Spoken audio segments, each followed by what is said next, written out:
Bonjour et bienvenue. Aujourd'hui, on va explorer ensemble l'incroyable richesse des randonnées qu'on peut faire en France, et pour ça, on va s'inspirer des experts de summits.fr pour se concocter un véritable menu d'aventure.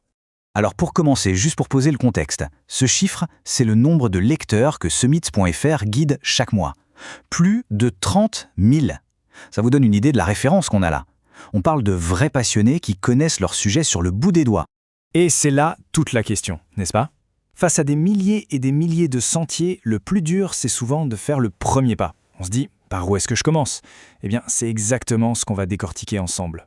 Bon, on va d'abord planter le décor. Il faut bien comprendre que la France n'est pas juste un pays avec quelques chemins sympas. Non, on parle vraiment d'une destination de classe mondiale pour la rando, avec quelque chose pour absolument tout le monde. Et voilà, le fameux menu d'aventure. Regardez un peu cette diversité. On a des sommets des hautes montagnes, des GR mythiques, des sentiers qui longent la mer, des canyons, et j'en passe. C'est ça qui est génial. Quel que soit son niveau, quelles que soient ses envies, il y a forcément un terrain de jeu qui l'attend. Allez, on attaque le premier plat de notre menu, la haute altitude, l'appel des sommets. C'est cette sensation unique de se dépasser pour atteindre un pic et d'être récompensé par un panorama à 360 degrés qui fait tout oublier. Et ce qui est super intéressant, c'est de voir à quel point les ambiances peuvent être différentes. D'un côté, le monde minéral et les glaciers impressionnants de Chamonix ou des Écrins, et de l'autre, les courbes beaucoup plus douces, presque millénaires, des volcans du Sancy. Deux expériences, deux énergies complètement différentes. Cette phrase, elle résume tout. Elle ne dit pas « allez vous balader », non, elle dit « explorez ». Il y a cette notion d'aventure, de découverte, de marcher sur des sentiers qui ont une histoire, au cœur d'un territoire qui est à la fois sauvage et magnifique. 422 mètres. C'est juste vertigineux. C'est la hauteur de la grande cascade du cirque de Gavarnie dans les Pyrénées. On parle d'un site classé au patrimoine mondial de l'UNESCO. C'est une force de nature, un spectacle qui récompense largement les efforts de la marche. Ok, on a fait les sommets en une journée. Maintenant, on change complètement d'échelle. On passe de l'ascension au voyage. Bienvenue dans l'univers des sentiers de grande randonnée, les fameux GR. Juste un petit point de définition, c'est important. Un GR, qu'est-ce que c'est ? Ce n'est pas juste un chemin. C'est un itinéraire balisé, souvent sur des centaines de kilomètres, qui traverse des régions, des cultures, des paysages. C'est une immersion totale. Et l'exemple parfait pour illustrer ça, c'est le Tour du Mont Blanc. Bien sûr, ça peut paraître énorme, mais en fait, c'est découpé en étapes logiques d'environ 11 jours de marche. Chaque étape a sa propre ambiance, ses propres défis. C'est ce qui rend une aventure aussi monumentale accessible et vraiment inoubliable. Et là, attention, il faut bien comprendre que tous les GR ne se ressemblent pas du tout. Le GR10, c'est une traversée, une sorte de marathon de 900 km qui vous fait découvrir toute la chaîne des Pyrénées.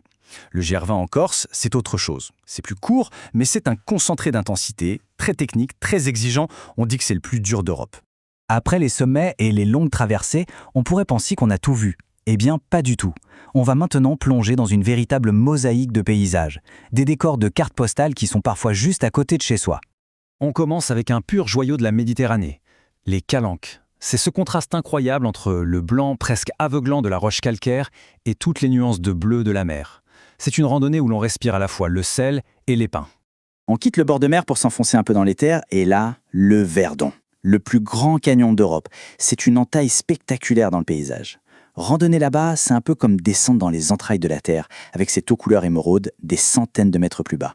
Et pour terminer ce petit tour de France des paysages, on remonte tout au nord, Étretat.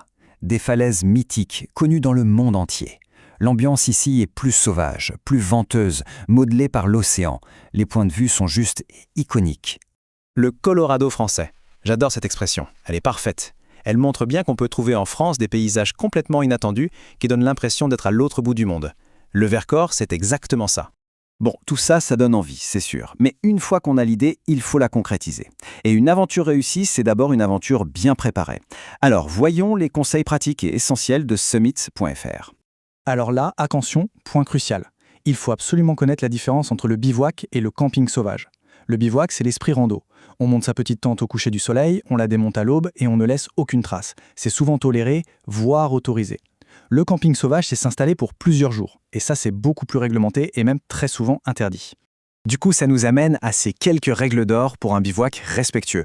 C'est vraiment la base. On se renseigne, on est discret, on emporte tous ses déchets, on ne dérange pas les animaux. Bref, on laisse l'endroit exactement comme on l'a trouvé, voire plus propre si possible. Et puis, si la nuit sous la tente n'est pas votre tasse de thé, il y a une option fantastique qui fait partie intégrante de la culture montagnarde, les refuges. Ce sont des camps de base authentiques, des lieux d'échange où l'on partage un repas chaud et les expériences de la journée. C'est une super expérience. Voilà, on termine sur cette question. Parce qu'au fond, après avoir vu tout ça, des volcans d'Auvergne aux falaises de Normandie, en passant par les sommets alpins, l'aventure est partout. Elle n'attend plus qu'une chose. La seule vraie question qui reste, c'est de savoir par quel chemin on va bien pouvoir commencer.